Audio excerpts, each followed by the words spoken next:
അപ്പോൾ നമ്മുടെ ഒരു പുതിയ വീഡിയോയിലേക്ക് എല്ലാവർക്കും സ്വാഗതം. ഞങ്ങളെ രണ്ടിനെയും വീഡിയോയിലൊക്കെ കണ്ടിട്ട് ഒരു 2-3 വ്യാഴവട്ടമായി കാണും.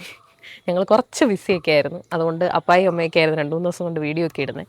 അപ്പോൾ ഞങ്ങൾ ഇതിപ്പോൾ രാവിലെ ആയി, ഞങ്ങൾക്കൊരു ഡ്രാഗൺ ഫ്രൂട്ട് ഉണ്ട്. ഞങ്ങൾ ഇത് കണ്ട ആ ഒരു സന്തോഷത്തിലാണ്. എന്തോന്ന് കാണിച്ചു കൊടുക്കപ്പായി, കണ്ടോ? ഞങ്ങളുടെ ഡ്രാഗൺ ഫ്രൂട്ടൊക്കെ നല്ല പൂത്തു. ഇന്നലെ രാത്രിയാണെങ്കിൽ നല്ല കുടം പോലത്തെ കുറേ പൂക്കളുണ്ടായിരുന്നു. അത് ഈ ഫോട്ടോ ഇതിനകത്ത് ആഡ് ചെയ്യാൻ പറ്റുമോ?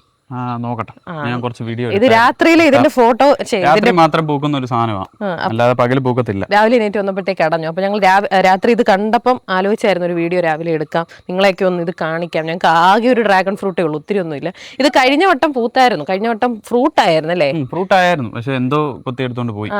ഞങ്ങൾ കവറൊന്നും ഇട്ട് വെച്ചിട്ടില്ല, അപ്പൊ അതുകൊണ്ട് കാര്യമായിട്ട് ഇച്ചിരി ശ്രദ്ധിക്കണം. അതെ, വിചാരിച്ചിരിക്കും. എന്നെ സംബന്ധിച്ച് പറയുവാണെങ്കിൽ ഞാൻ എന്റെ ജീവിതത്തിൽ ഇതുവരെ ഡ്രാഗൺ ഫ്രൂട്ട് കഴിച്ചിട്ടില്ല. റോഡിലൊക്കെ കാണും, പക്ഷെ എനിക്ക് വാങ്ങിച്ച് കഴിക്കാൻ തോന്നിയിട്ടില്ല. അപ്പോൾ ഇത് പൂത്ത് ഒരു ഫ്രൂട്ടായിട്ട് വേണം കഴിക്കാൻ. ഇതിൽ ഇപ്പോൾ ഈ ഐവിനൊക്കെ ആണെങ്കിൽ കുറച്ച് സെറ്റപ്പുകളൊക്കെ ചെയ്യാറുണ്ട്, പോളിനേഷനോ എന്തൊക്കെയോ ചെയ്ത്. ഞങ്ങളുടെ വീട്ടിലൊന്നും ഇല്ല ഈ എന്തോ ഡ്രാഗൺ ഫ്രൂട്ട്. നമ്മൾ ആക്ച്വലി പോളിനേറ്റ് ചെയ്യേണ്ട ആവശ്യമില്ല, കാരണം ഇത് മറ്റേ റെഡ് വെറൈറ്റിയാണ്. റെഡ് വെറൈറ്റി എന്ന് പറഞ്ഞാൽ ഇവിടെ കോമൺ ആയിട്ടുള്ള വെറൈറ്റി. ഏതാണെന്നുള്ളതിന് സ്പെസിഫിക് പേര് എനിക്കറിയത്തില്ല, കാരണം എവിടുന്നോ കൊണ്ടുവച്ചതാണ്. ഇത് പപ്പായൊക്കെ കൊണ്ടുവച്ചാൽ, ഞാൻ കൊണ്ടുവച്ചതല്ല. അപ്പോൾ ഇതിന് ഈ പറയുന്ന പോളിനേഷൻ ചെയ്ത് കൊടുക്കേണ്ട നിർബന്ധമൊന്നുമില്ല, കാരണം ഇനി വന്നാൽ കാണിക്കാം. ഇവിടെ ഒരുപാട് തേനീച്ചയുണ്ട്, ഇവിടെ എല്ലാം തേനീച്ചയുണ്ട്. പക്ഷേ ചില സ്ഥലങ്ങളിൽ, ചില വീടുകളിൽ തേനീച്ച കാണത്തുമില്ല. ചിലയിടത്ത് ഈ മറ്റേ സെൽഫ് സ്റ്റെറൈലായിട്ടുള്ള ഫ്ലവർ ഉണ്ടാവുന്ന ഈ പറയുന്ന ഡ്രാഗൺ ഫ്രൂട്ട് ഉണ്ട്. അവർക്ക് എങ്ങനെയാണെന്ന് വെച്ച് കഴിഞ്ഞാൽ ഇതിൻ്റെ അകത്ത് നിന്ന് പൂമ്പൊടി ഇത് വീണിട്ട് കാര്യമില്ല, കാരണം ഈ ചെടിയുടെ പൂമ്പൊടി ഇത് വീണ് കഴിഞ്ഞ് കഴിഞ്ഞാൽ കായ ഉണ്ടാകത്തില്ല. അതുകൊണ്ട് ആ പല വീടുകളിലും കോമൺ ആയിട്ട് ആളുകൾ പറയുന്ന ഒരു പ്രശ്നം, അതിൻ്റെ പൂവൻ കൊഴിഞ്ഞു പോകുന്നു. അതായത് ഇതുപോലെ നല്ല ഓപ്പൺ ആയിട്ട് വിരിഞ്ഞ് കഴിഞ്ഞേച്ച് ഈ താഴേന്ന് മഞ്ഞിച്ച് ഇതങ്ങ് കൊഴിഞ്ഞു പോകും. അത് കോമൺ ആയിട്ടും പറ്റുന്നത് നമ്മുടെ വെറൈറ്റി ഏതാണെന്നുള്ളതിനനുസരിച്ചാണ്. അത് നമുക്ക് ജസ്റ്റ് ഗൂഗിളിൽ സെർച്ച് ചെയ്ത് അറിയാൻ പറ്റും ഏത് വെറൈറ്റി ആണെന്ന്. കായുടെ ഡിസൈനും മറ്റ് ഇത് അല്ല, പിന്നെ എവിടെ നിന്ന് എടുത്തതെന്ന് വെച്ച് കഴിഞ്ഞാൽ അവിടെ ചോദിക്കണം നമ്മുടെ വെറൈറ്റി ഏതാണ്. ഇത് നമ്മൾ അപ്പോൾ അങ്ങനെ പോളിനേഷൻ ചെയ്ത് കൊടുത്തില്ലെങ്കിൽ ഇത് പൊഴിഞ്ഞു പോകുന്നതാണ്, അതുകൊണ്ടാണോ? സെൽഫ് സ്റ്റെറൈലായിട്ടുള്ളവർക്ക് എന്തോ പ്രശ്നമെന്ന് പറഞ്ഞു കഴിഞ്ഞ് കഴിഞ്ഞാൽ ഇതിൻ്റെ പൂമ്പൊടി ഇത് വീണ് കഴിഞ്ഞ് കഴിഞ്ഞാൽ ഒരു കാരണവശാലും ആ കായ ഉണ്ടായി വരത്തില്ല. അപ്പോൾ നമ്മൾ ചെയ്യേണ്ടത്, നമ്മൾക്ക് വേറൊരു വെറൈറ്റിയും കൂടെ ഉണ്ടായിരിക്കണം. അപ്പോൾ അതിൽ നിന്ന് കുറച്ച് പൂമ്പൊടി എടുത്ത് വേണം ഇതിൽ കൊണ്ടിടാൻ. ക്രോസ് പോളിനേഷൻ ചെയ്ത് കൊടുത്താലേ ഉണ്ടാകത്തുള്ളൂ. ഇതിനിപ്പം ഒരുപാട് തേനീച്ച അതുകൊണ്ട് ഇവിടെ അതിൻ്റെ ആവശ്യം വരുന്നില്ല. എന്നാൽ ഇന്നലെ അത്യാവശ്യം നല്ല മഴയുണ്ടായിരുന്നു.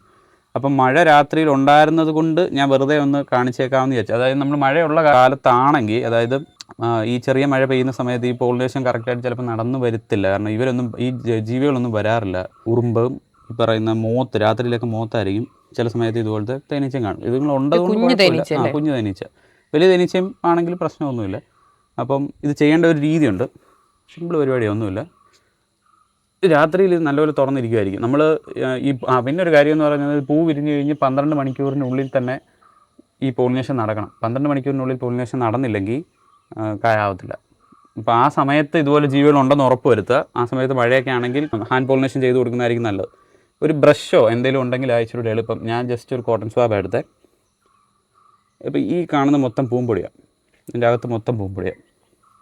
അതിനെ ജസ്റ്റ് ഒന്ന് സ്വൈപ്പ് ചെയ്ത് കളക്ട് ചെയ്താൽ മതി. മഴയായതുകൊണ്ട് ചിലപ്പോൾ ആണ് കുറവായിരിക്കും. വെറുതെ ഇതിൽ കൂടെ ഒന്ന് ഓടിച്ചാൽ മതി. ഓടിക്കുമ്പോൾ വേണ്ട ഈ കാണുന്ന മൊത്തം പൂമ്പൊടിയാണ്. ഇത് മൊത്തം എടുത്ത് നമുക്കിതിൻ്റെ ഫീമെയിൽ പാർട്ടിലേക്ക് അങ്ങ് ഇട്ട് കൊടുത്താൽ മതി. ഒരു പൂവിൽ തന്നെ 2 ഇതുണ്ട്. പിന്നെ എല്ലാ പൂവിലും ഇതുണ്ട്. ഈ സെൽഫ് സ്റ്റെറൈലായിട്ടുള്ള പൂവിൽ വരെയും ഇതുണ്ട്, പക്ഷേ അതിൻ്റെ തന്നെ അതി വീണ് കഴിഞ്ഞ് കഴിഞ്ഞാൽ ആ പൂവിൽ ഉണ്ടാകത്തില്ല. ഓക്കെ, ഇതിപ്പോൾ ചെയ്യേണ്ടത് ഒരെണ്ണത്തിൻ്റെ അകത്ത് നിന്ന് ഇങ്ങനെ കളക്ട് ചെയ്ത് എല്ലാത്തിൻ്റെയും ഫീമെയിൽ പാർട്ടി കൊണ്ടങ്ങ് ഇട്ടാൽ മതി. അത്രയേ ഉള്ളൂ പരിപാടി. പക്ഷേ ഇവിടെ ഈ പറയുന്ന തേനീച്ചകളൊക്കെ ഉണ്ടെങ്കിൽ നമ്മളങ്ങനെ ഹാൻഡ് പോളിനേഷൻ ചെയ്ത് കൊടുക്കേണ്ട ആവശ്യമില്ല, ഉണ്ടായിക്കോളും. എന്നാലും ഒരു വിശ്വാസം ഇല്ലാത്ത ആളുകൾ കാണുമല്ലോ. വലിയ ഫാമിലി ഒന്നും ഇത് പോസിബിൾ അല്ല. പിന്നെ ചില സ്പെസിഫിക് വെറൈറ്റി ഉണ്ടാക്കാൻ വേണ്ടി ആളുകൾ രാത്രി തന്നെ ഇറങ്ങി വന്ന് ചെയ്യാറുമുണ്ട്. ഞാൻ ചെയ്ത് നോക്കട്ടെ. ഒരുപാട് ഫേമായിട്ട് ചെയ്യണം, അതൊക്കെ ചെയ്യണം. ഇപ്പം നനവായോണ്ട് ഡ്രൈ ആകുമ്പോൾ ഫ്രണ്ടിൽ വന്ന് തുടരുത്. ഇതിൽ നമ്മൾ കൈവച്ച് ഇതിനെ നശിപ്പിക്കരുത്. JCB മാന്തുന്ന പോലെ അല്ല മാന്താണ്, എന്നിട്ട് ഇങ്ങോട്ടാക്കി കൊടുക്കും. അതിൻ്റെ അകത്ത് പോകണമെന്നുള്ളതാണ്. അപ്പോൾ അത് കുത്തി കയറ്റാൻ നമുക്ക് ഒക്കത്താത്തതുകൊണ്ട് നമ്മൾ അതിൻ്റെ ഫ്രണ്ടിൽ കൊണ്ടുവന്ന് നല്ലപോലെ ബ്രഷ് ചെയ്ത് വിട്ടാൽ മതി. അവൻ എൻ്റെ കൂടെ ഇങ്ങനെ വരിക. കൊള്ളാം, ഇത് കാണാൻ തന്നെ നല്ലൊരു ഭംഗിയല്ലേ. രാത്രി പൂത്ത് നിന്നാൽ ഭയങ്കര രസമായിരുന്നു. ഇതിൻ്റെ ഫോട്ടോ ഒന്ന് ആഡ് ചെയ്യണം ഇതിനകത്ത് കേട്ടോ. അപ്പോൾ ഇതാണ് നമ്മുടെ ഡ്രാഗൺ ഫ്രൂട്ട്. ഞാൻ പൂവ് ആദ്യമായിട്ട് കാണാം ഞാൻ, കാരണം ഇത് ഈ പറയുന്ന പോലെ ഇപ്പൊ പൂ ഇനി കുറച്ചും കൂടെ കഴിയുമ്പോൾ ഇത് കുറച്ചുകൂടെ അടയും. പകൽ സമയത്ത് നമുക്ക് ഇതിനെ കാണാൻ കിട്ടാറില്ല അങ്ങനെ. പിന്നെ രാത്രി ഇങ്ങനെ നിൽക്കുന്ന പൂ രാവിലെ ആകുമ്പോൾ ഇങ്ങനെ ആവും. പിന്നെ നമ്മളൊക്കെ കാണുന്ന സമയമാകുമ്പോഴത്തേക്ക് അത് അടഞ്ഞു പോകും. അതാണ് അതിൻ്റെ ഒരു രീതി. എന്തായാലും കാണാൻ നല്ല ഭംഗിയുള്ള ഒരു സംഭവമാണ്. അപ്പോൾ ഞങ്ങളിത് കണ്ട ഒരു സന്തോഷത്തിൽ ഒരു കുഞ്ഞു വീഡിയോ എടുത്തിടാമെന്നേ വിചാരിച്ചുള്ളൂ. കാരണം നമ്മളുടെ വീട്ടിൽ ഇങ്ങനത്തെ സംഭവങ്ങളൊക്കെ നിൽക്കുമ്പോൾ നമുക്കതൊരു സന്തോഷമാണല്ലോ അല്ലേ. അതുകൊണ്ട് അത്രയേ ഉള്ളൂ ഇന്നത്തെ ഒരു വീഡിയോ. നമ്മളിതൊന്ന് ജസ്റ്റ് നിങ്ങളുമായിട്ട് ഞങ്ങളുടെ ഈ ഒരു കുഞ്ഞു സന്തോഷം, ഈ ഡ്രാഗൺ ഫ്രൂട്ട് ഉണ്ടാവാൻ പോകുന്ന ഞങ്ങളിത് കഴിക്കും എന്നാണ് എൻ്റെ പ്രതീക്ഷ. കഴിഞ്ഞ വട്ടത്തെ പോലെ ഫ്ലോപ്പ് ആവത്തില്ല ഇല്ല എന്നാണ് എൻ്റെയും പ്രതീക്ഷ. കഴിക്കാൻ പറ്റും.